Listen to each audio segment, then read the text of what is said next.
Young Harry, Prince Harry, Harry McKay. Next up, Harry had a fascinating season. I'm not sure if you remember, or I do for sure. I remember early in the season, January, even I think early February, he wasn't even running. And there weren't many reports about whether he would start the season or not.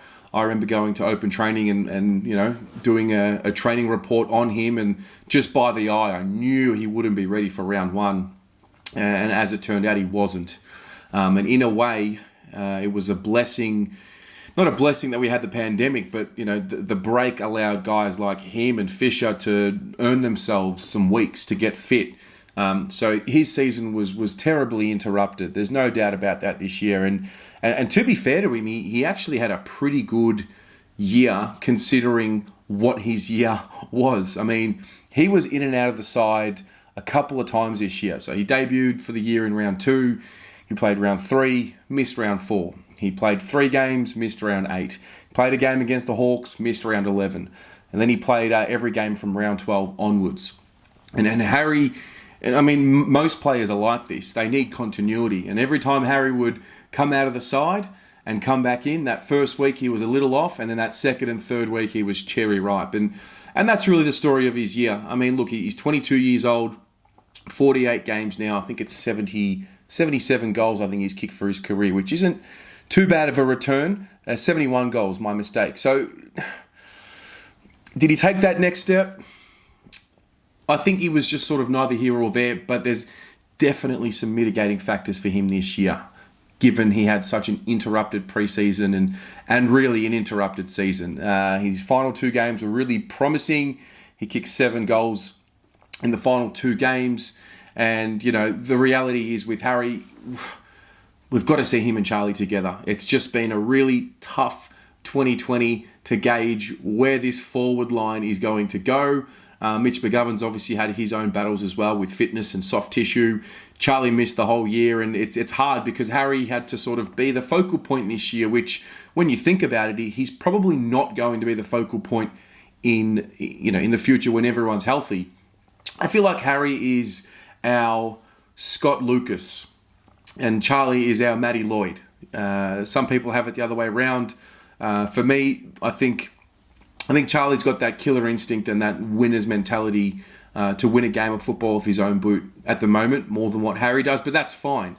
The thing with me, and there's been a bit of talk a little bit, this year about, he's unfollowed the club and he follows North Melbourne.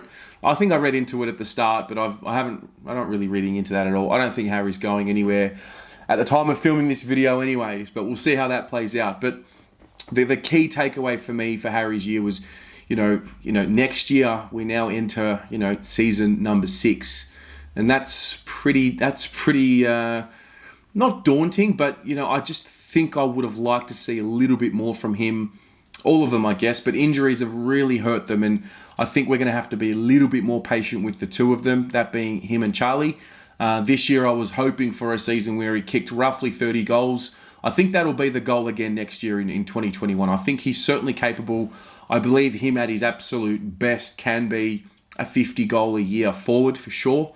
The one thing with him, he's got to make sure he brings that forward pressure and that intensity. And there was a particular game this year, I believe it might have been either Geelong or the Western Bulldogs, where I think it was the Western Bulldogs. He had 5 tackles.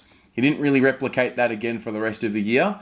I think the benchmark for him is going to be something around 2 or 3 tackles a game. The kicking, it was tough. It still really didn't improve this year. I know that this year was compromised for a number of reasons. We lost Sav Rocker from the club. He was working with him and with Levi as well on their goal kicking.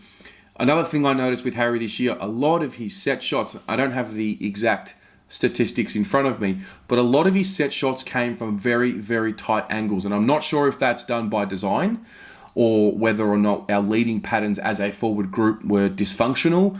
But I noticed all of his early shots on goal were always from that boundary line in that pocket. And I think with a guy like him, all forwards are like that. You want to get an early goal, get the confidence up. So we've got to put the ball in a better position for him to succeed.